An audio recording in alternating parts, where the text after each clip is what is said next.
Please welcome back the amazing Barry Jenkins.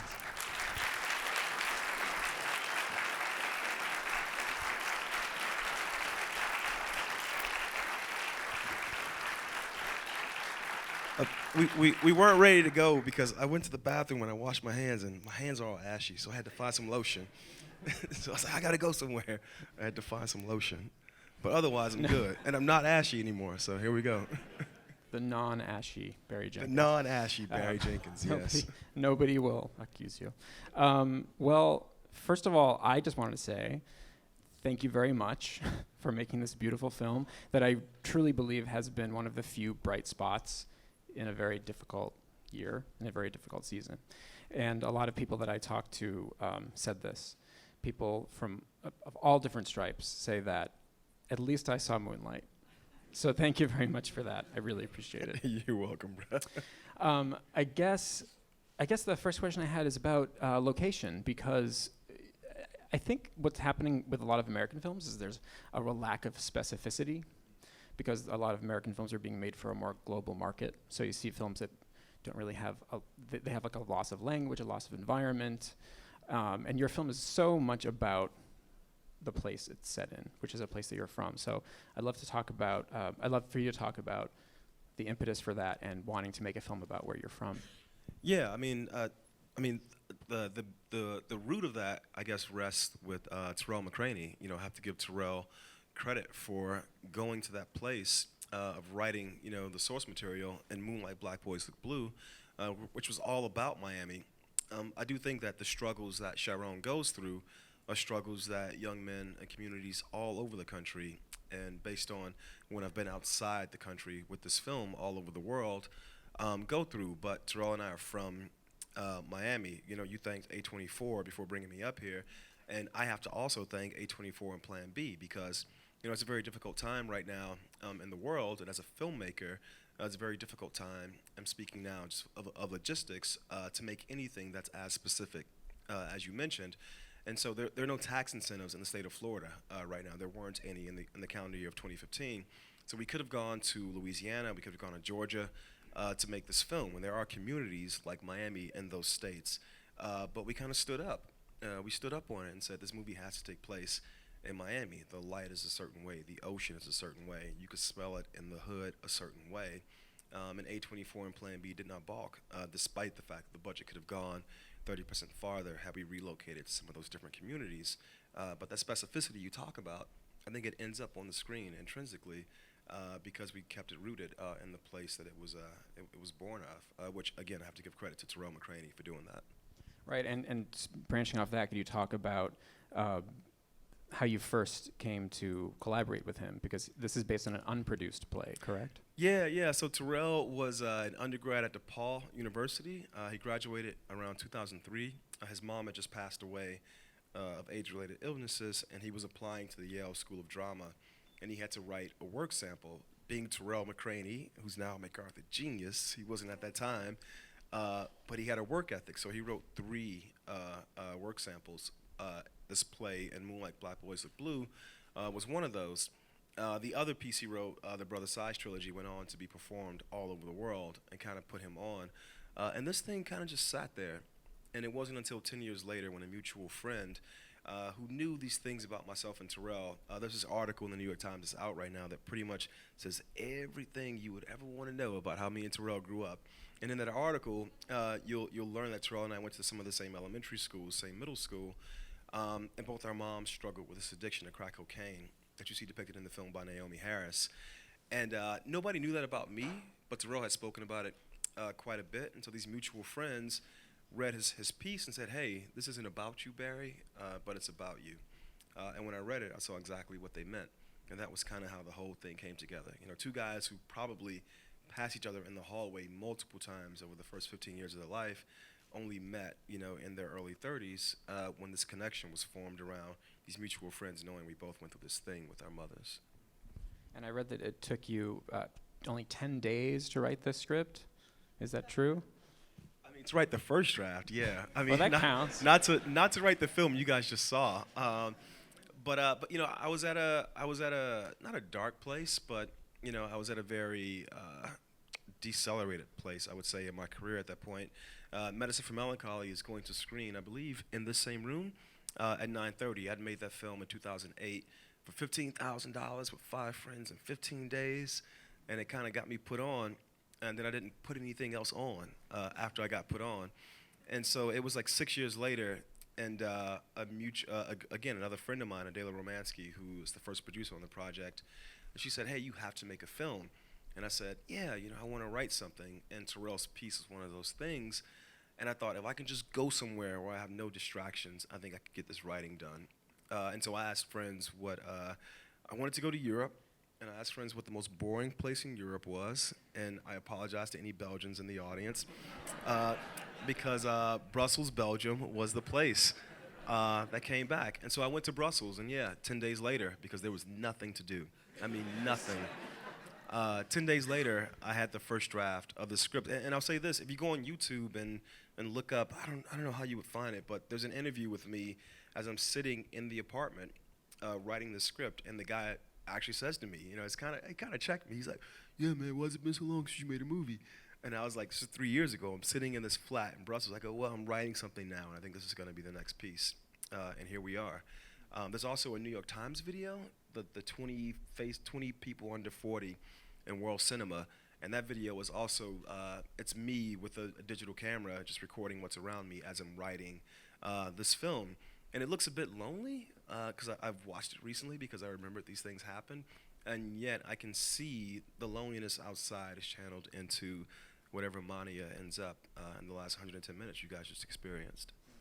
It seems like it's an amazing fortuitous thing that you ended up adapting something that's so close to your own experience. I mean, when you were actually writing the screenplay, was it sort of like an uncanny experience, like someone was already inside your head? I kind of tricked myself. So Adela, the producer, and I have been talking about this quite a bit.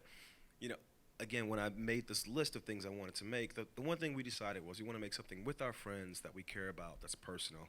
And so I had this idea of a film about my personal biography growing up with my mom. And I thought, oh, that's too personal. I can't do that. And then I was like, oh, Terrell told his life. I'll do that. That's not as personal. And then, of course, as I started working on it, I was like, oh, shit, this got way personal. And so it was kind of one of those things where it wasn't that it was serendipity. I think I forced myself into a place of ignorance. Where I was certain that I was, as a craftsperson filmmaker, I was investigating these characters when I was really, through the process, investigating myself. That's interesting. So speaking of the character, I'm really struck, I've seen this movie a few times, I'm really struck by these parallel scenes.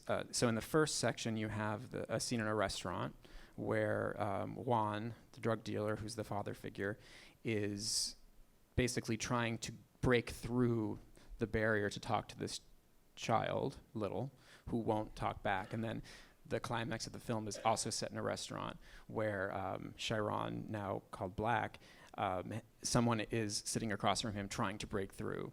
And in the first section, he actually, Juan says, he's basically trying to figure out who are you? Who are you? Like literally, what's your name? Who are you? How do I find a home for you? But at the end, André Holland's character, Kevin, this is how you know you're at Lincoln Center with the people who publish film comment. Yes. I've seen the film too many times, perhaps. So the source material was circular in nature, and so you would see Little wake up, you see Chiron wake up, you see Black wake up. You'd see Little go to school, Chiron go to school, you see Black go to the corner. It was basically just 24 hours, and you would see the character at each different stage in life go through the same event. So when I decided to pull it apart, based on this film 3 times, which is showing in the series this week, I still wanted to retain the repetition of these certain acts, because in each story, you're right, someone does cook for Chiron.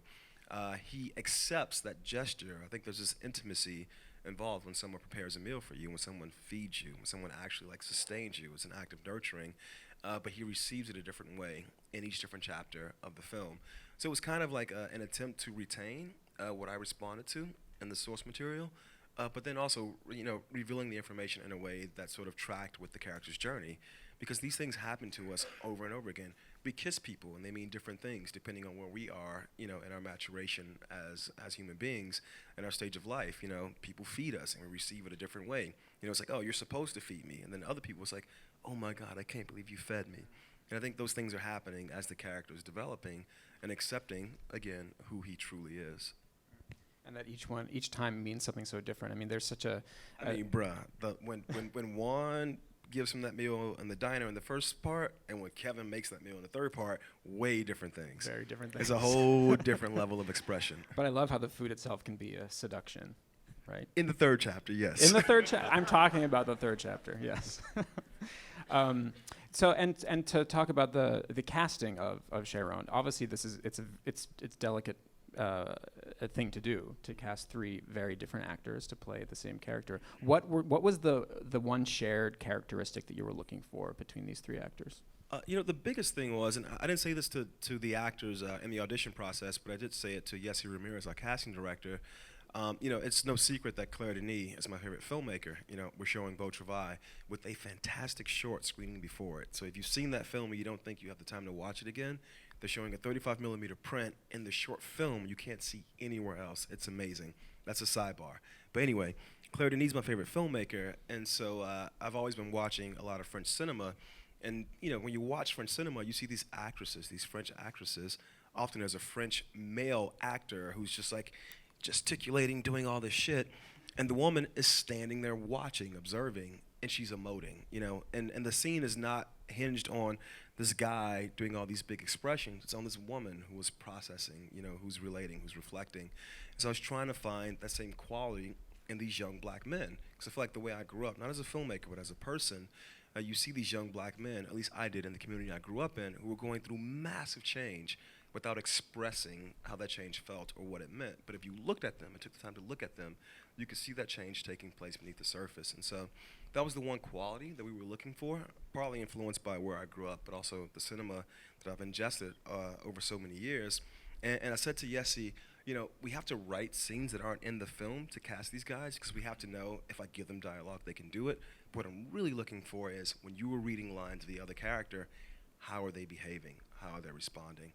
And that was the one, I guess, character trait that we were looking for in the actors, and we found it in Ashton, Trevante, and Alex. And what was the process for finding? I mean, first of all, Alex, who's the youngest. How did you actually find him? He has such an expressive, quiet So quality. I like to describe it as like a chronology. Alex Hibbert, who plays Little as a kid, was the last actor that we cast. We started with Ashton Sanders, who plays Chiron in the second story. He was actually the first person who read for any part in the film. He had done a film called The Retrieval, which was at South by Southwest, I believe, in 2011 or 2012. And then if you saw Straight Outta Compton, he's the kid who's on the bus, who's doing all the gang signs that the guys come on the bus to sort of like to beat up. Those are the only two things he had done.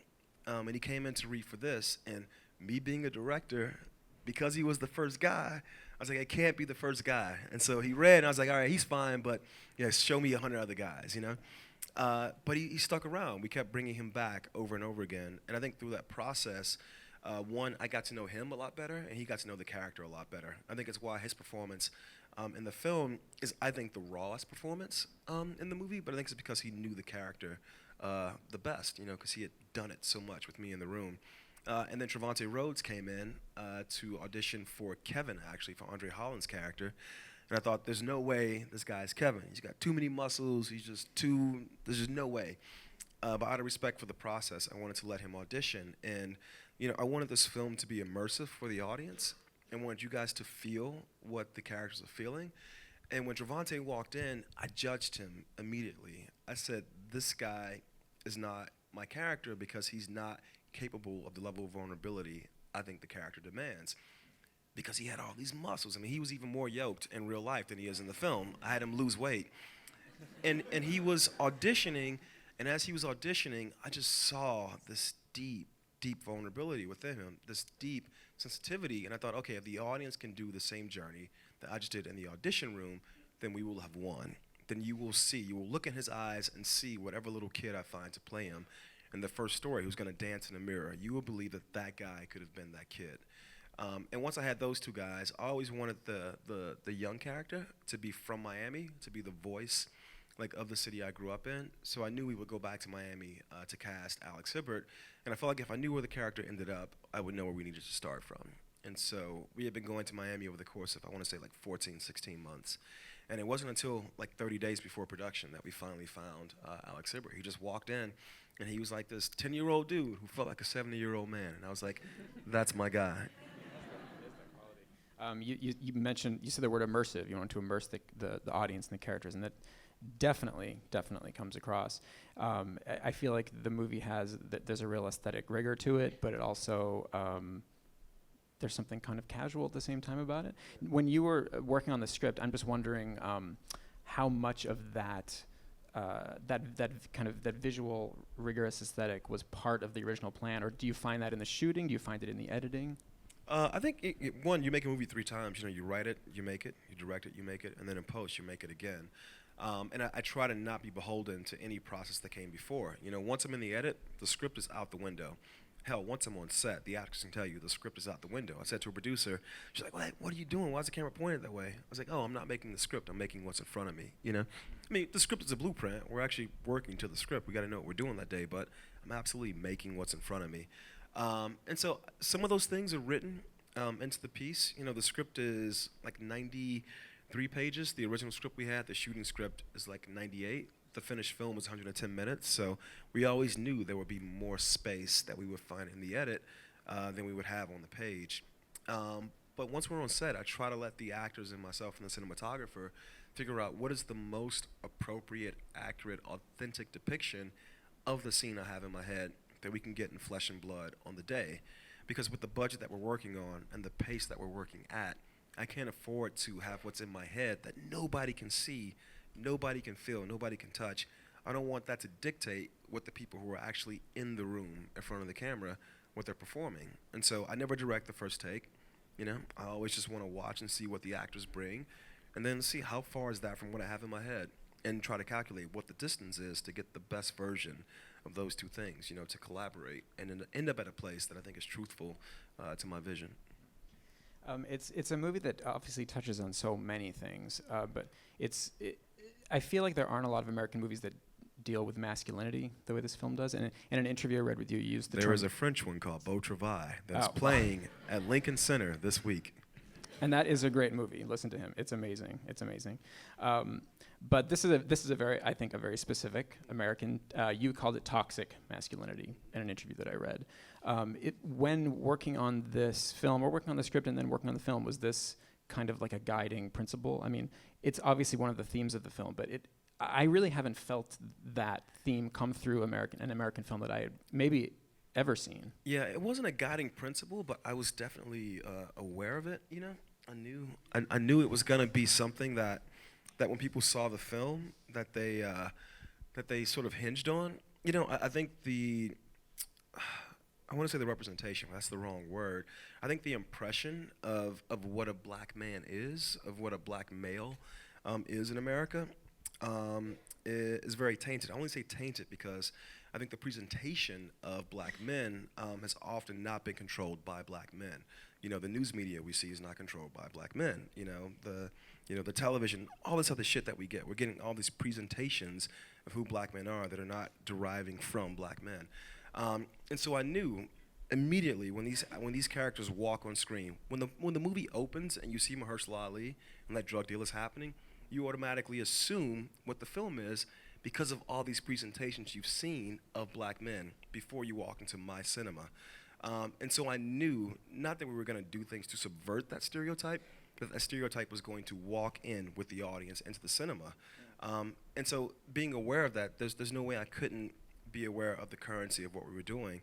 And so I tried to do things to lean in to the responsibility of presenting these people in their full humanity. And I think the idea of masculinity was inherent in that. For example, we talked about the casting. One of the very first decisions I made was that 3 different actors would play this character. And the movie is inherently intersectional. And one of those sections is about masculinity and how the world projects these ideas of masculinity onto all men, but in particular onto black men. A black man walks a certain way. He speaks a certain way. He looks at another black man a certain way. He does not look at another black man a certain way. And I knew the audience is going to bring all these expectations into the cinema when they see these characters, because they see them on screens all the time, but they don't see them as I believe they truly are. So all this time passes between each chapter. So when you meet the character in the second story, the time that's passed has radically shaped who this character now is. When you meet Trevante Rhodes in the third story, there's no doubt, if you haven't seen this film before or haven't seen a poster, you go, who the hell is that? You know, and why should I empathize with him? But he's the same damn person who was dancing in that mirror 10 minutes into the film. And so when you understand that, all these images carry all this weight, yeah, it was a heavy load to bear. But I'll give the actors credit. They all understood that and they all shared it. And I'm just so glad that, so many critics and I think people on Twitter for sure, Twitter, good Lord, have written so many things about what those images mean to them because they've seen those images before, but not in this context. I think context is crucial to Moonlight, I think, having the success that it's had. Yeah, cinema's been called an empathy machine, but it has to be used by the right people. So, I'll take that. I want to make sure that there's some time for some questions from the audience. So if anybody has a question, you can raise your hand. Yes, right there. Yeah. I'm sorry. The woman. No, I was pointing at the woman behind you, but then you can go after that. Yeah, you. Yeah. Why does Juan die off screen? So the movie again is meant to be an immersive experience for the audience. With everything in this film, we tried to have it arise from the consciousness of the character. The movie looks a certain way, the movie sounds a certain way, because Chiron feels a certain way. I wanted the audience to feel what he's feeling. We literally put you in the body of Chiron at certain moments because I want you guys to not be able to escape, to feel what he feels. And I think in the neighborhood that I grew up in and Terrell grew up in, there are men like Juan. Juan, the character, is based on a real man in Terrell's life, and that man was snatched out of his life at a moment's notice. He just came home one day, and Juan was gone. It's like the character Chiron comes home one day, and Juan is gone. No explanation, he just got. He's a drug dealer, short shelf life. I wanted you guys to be in the audience and at some point wonder, where the hell did Mahershala Ali go? He was so good. He was so charismatic. But you know what? Mahershala got. He's gone. And I wanted you to sit with that and be dislocated, be disoriented. And then eventually, because the movie's still going, life is still going, you got to just get on with it. And that was the whole reason. And I'll give, again, A24 and Plan B credit because Mahershala's a phenomenal actor. We all knew he would be great. You can't have a phenomenal actor and then just pull him out and I tell the audience. But I said, bruh, this is what we're doing. I explained, just like I just answered your question. They were like, all right, cool. I guess you can do that.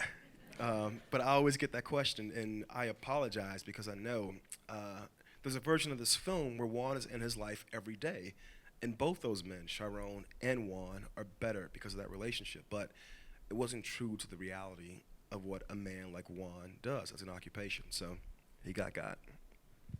And he won the Best Supporting Actor award from the New York Film Critics Circle this week. He did. He has won a lot of damn awards. Good for him. Yeah. Well deserved. He's amazing. And then, yes, right there. Thanks, man. Did anyone not hear the question? Sorry, sorry.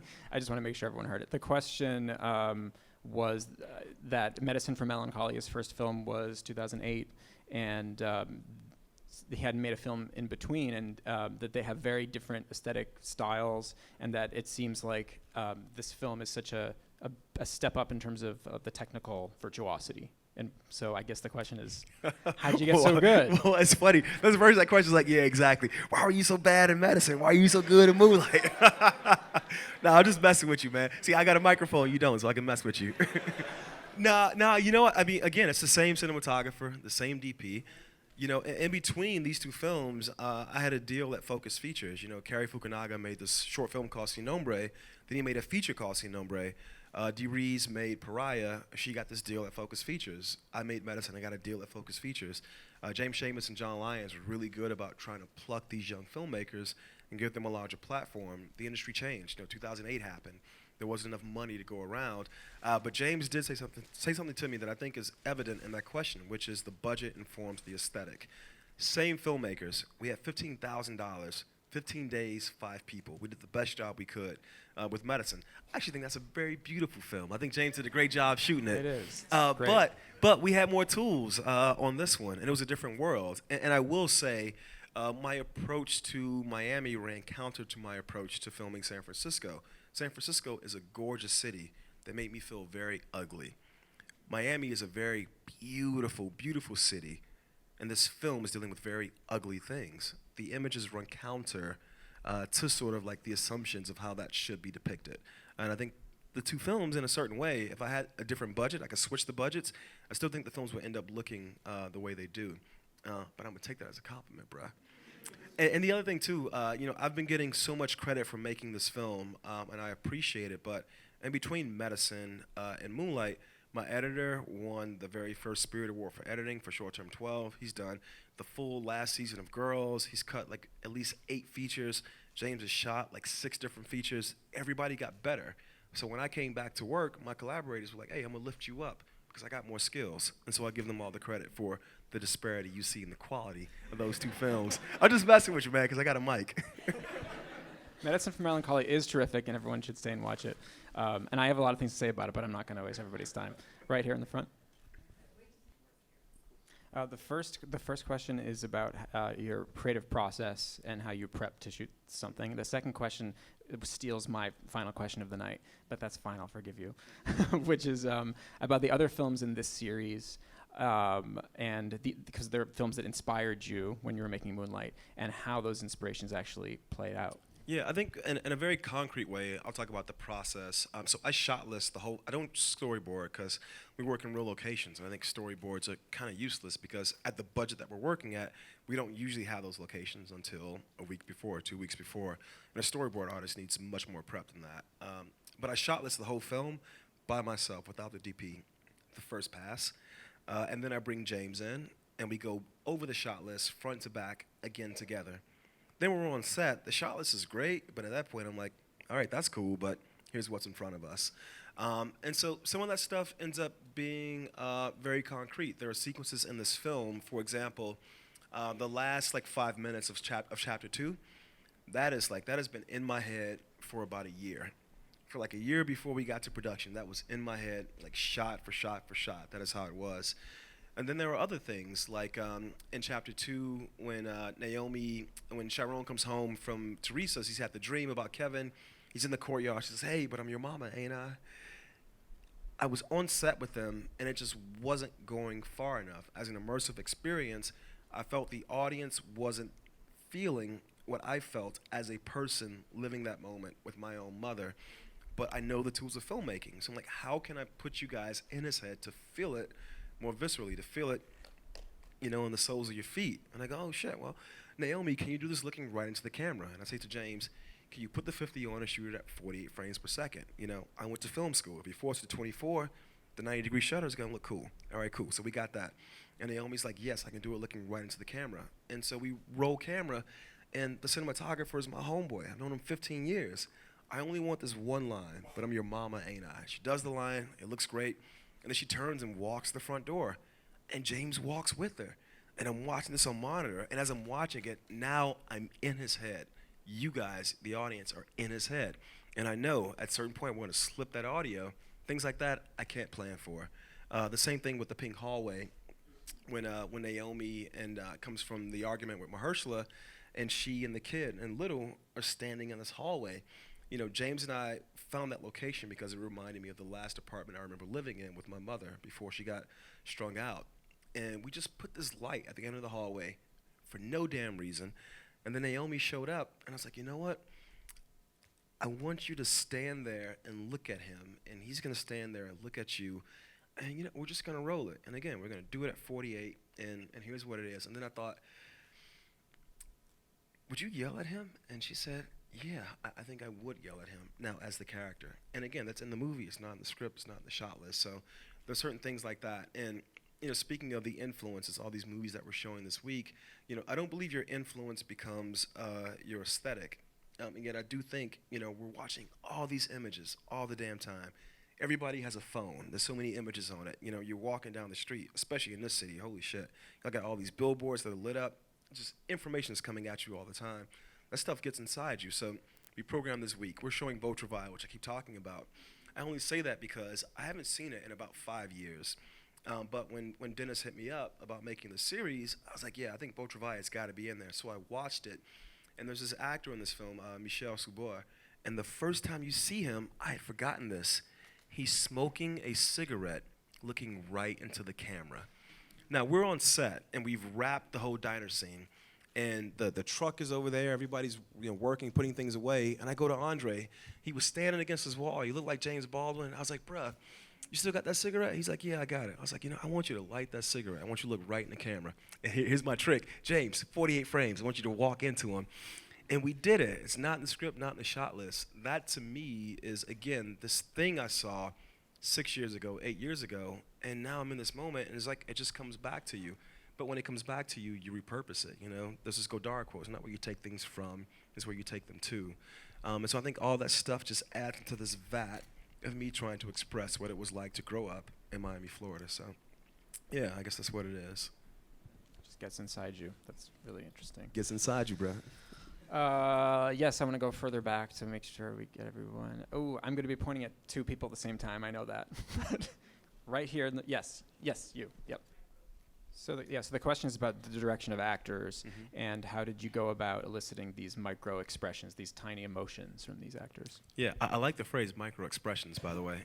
I think it's been pretty well noted that the actors didn't rehearse together or meet each other at any point during filming, and I didn't let them watch each other's footage also.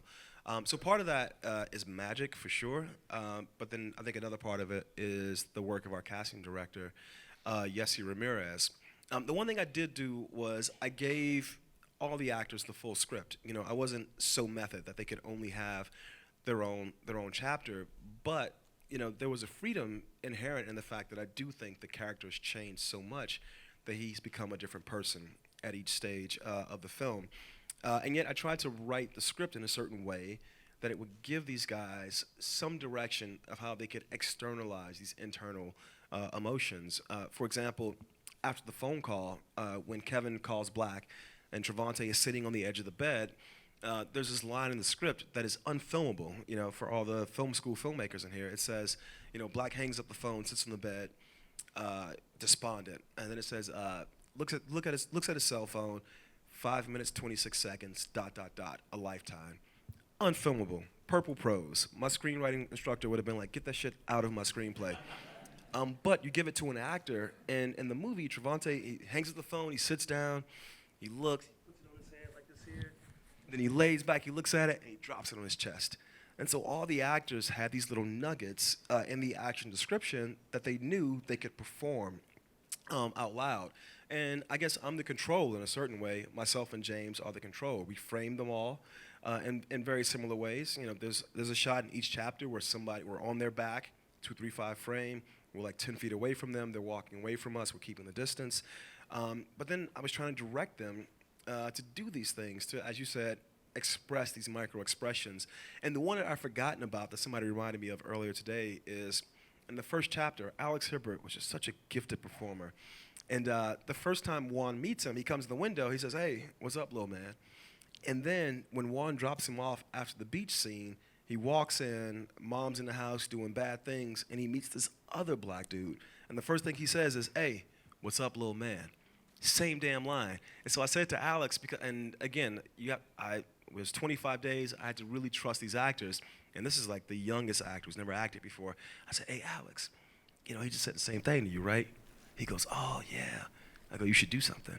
And instead of telling him what to do, he's like, all right, Barry, I got it. And if you watch the film, it's super subtle, but if you watch it again, for you people who've seen it twice, maybe you'll see it 3 times, I don't know. I would love that. But dude says, what's up, little man? And you see a micro expression, this little twitch in his eye. He does like this, and he leans back. And it's like each one of these actors, they were so gifted, they could express themselves without expressing themselves. And we casted for it, and when I could find it organically, I would direct them towards it. But it's all magic, all magic. Unfortunately, we have to wrap it up, although Barry will be here to introduce the next film, so there's still more of a chance to see him. Thank you guys very much. And I have to say, wait, don't applaud yet. I have to say, there's all this stuff happening with this film. We're going to Golden Globes on Sunday, and as you said, I got an NBR award last night. Hey, this is a small-ass film. And so I always say when I have the chance to, if you like the movie, please tell a friend, tell a friend, tell a friend. Thank you very much. Thank you. Thank you so much.